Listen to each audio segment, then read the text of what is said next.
Google is changing the way that it keeps track of you starting on March 1st, but the change has privacy experts worried, really worried, about how much control Google users will have over their own personal information. Bobby Castro has more on that now. Bobby D, good morning.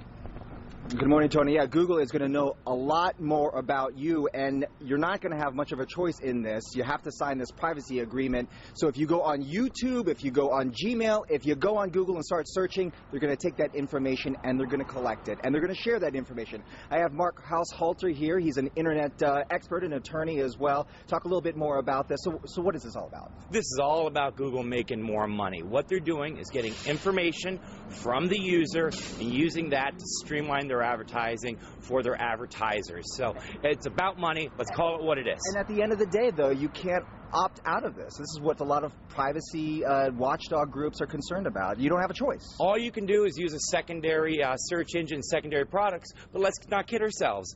Google is the big dog in town, and so everyone wants to use Google. So what are the potential minefields you see here in terms of privacy issues? Well, one, we're giving up all this information, what we like, where we are going to spend our weekends, our internal information, our private lives, exactly what we're talking about, privacy that we want to keep to ourselves. And right now, what Google's doing is collecting all this information and using it for their advertisers. And you know what? We used to be worried about the U.S. government, the watchdog. Now, Google's watching and they're taking notes. You Google everything. I mean, before you go to the doctor, you want to know about your health concerns. You can Google about what your problem might be, and now someone knows all of your medical information. Exactly. And this is the major concern. Also, our children.